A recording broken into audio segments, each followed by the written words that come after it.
how should you position yourself when you talk about strategizing your portfolio? We have Anurag Singh, who is the managing partner at Ansett Capital, joining us.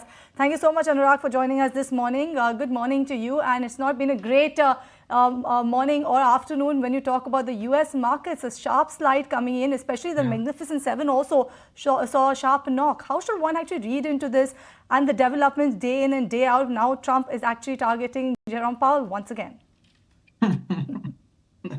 Yeah, Cheryl, morning. So, I always used to think that India has this art of inflicting, self-inflicted wounds along the way. But look, here we are. I think US can do better than that, right? So, and this is where it is. I think this is completely self-inflicted. This is totally unnecessary.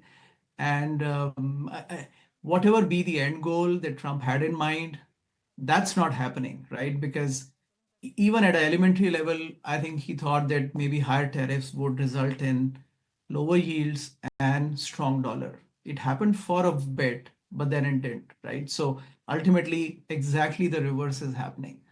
And that is confusing markets, that is confusing everyone. But it seems to be, it's very apparent now that people are just, some capital on the margins is leaving America. So it's like a, exit America trade, right? Where yields drop, equities drop, and the dollar drops, right? So that's how I see it's, I don't know to what extent this craziness would go, but obviously, I think the president sees that, if the market is not responding the way he would have thought the market would respond, he would have to take his energies out somewhere, and then that comes out on the big loser loser guy asking the resignation of the loser guy. So it's funny in a sense, but it's not funny really, Cheryl. Right, absolutely. Like you said, that it is pretty funny, and the statements coming in from Trump, actually, it's amazing the way how he's actually referred to him.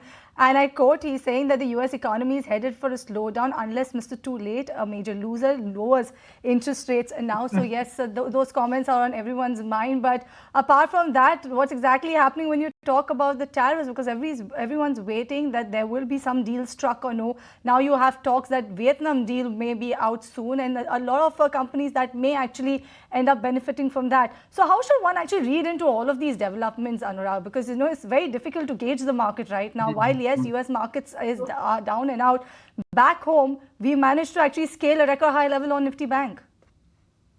Yeah. So I mean, if you look at it today, except for China, everybody has 10% tariff, right? So basically, whatever the damage was inflicted on April 2nd, April 3rd, that has been kind of, at least we have a 90-day reprieve, right? The point is, market doesn't trust. If the president is just all and out there to destroy American companies and American markets, then how can a market trust what multiple to give to the profits? And who knows what will happen, what will come out of these deals? So I think the entire business community, the economic engine of US is in kind of a stalemate in terms of decision making. Nobody can decide anything on this, right? How does a company decide how much to produce, where to import from, how to hire? So this is the entire machinery is on a standstill, and that's the biggest damage that we see right now, and it will persist until we have very clear ramp down from this the tariff, if as until somebody lowers down this ratchet, right, and takes an off ramp from here. So that's I mean, let's see, but at least the markets know that the bond market has put a bottom on, at least where the president comes in and kind of tries to save the markets, right? So at least the bond yields, the moment it crosses 4.4, 4.5, I think that becomes a worry sign, right? So at least there is some comfort there.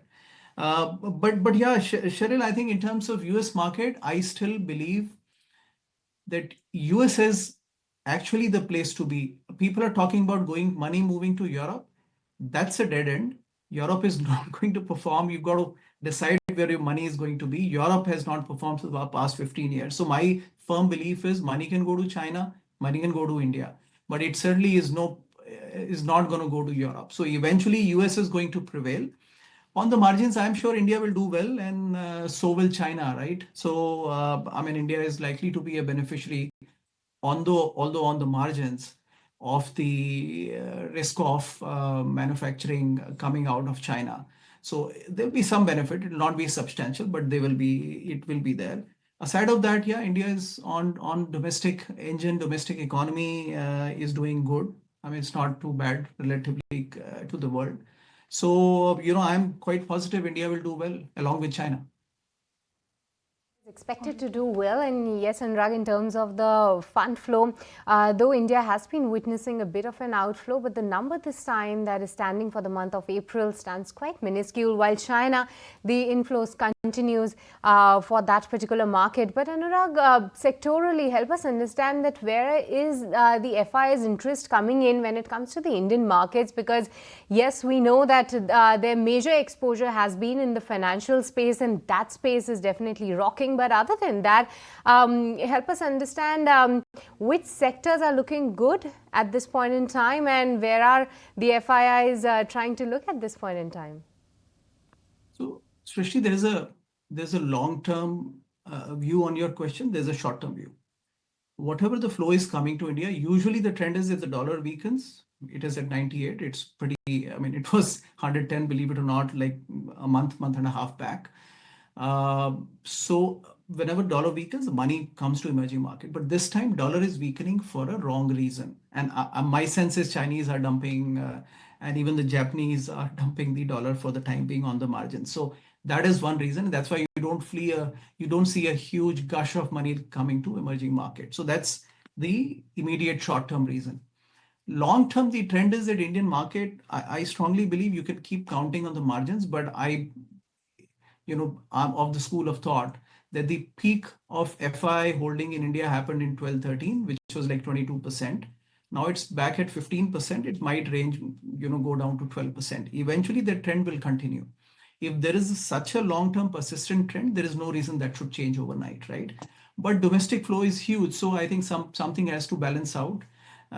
So that's kind of my quick take on FII's overall level of holdings in India. In terms of what to buy, I think we had a great party for the last 5 years on all the kind of non-performers in the economy, which is PSUs and manufacturing and whatnot.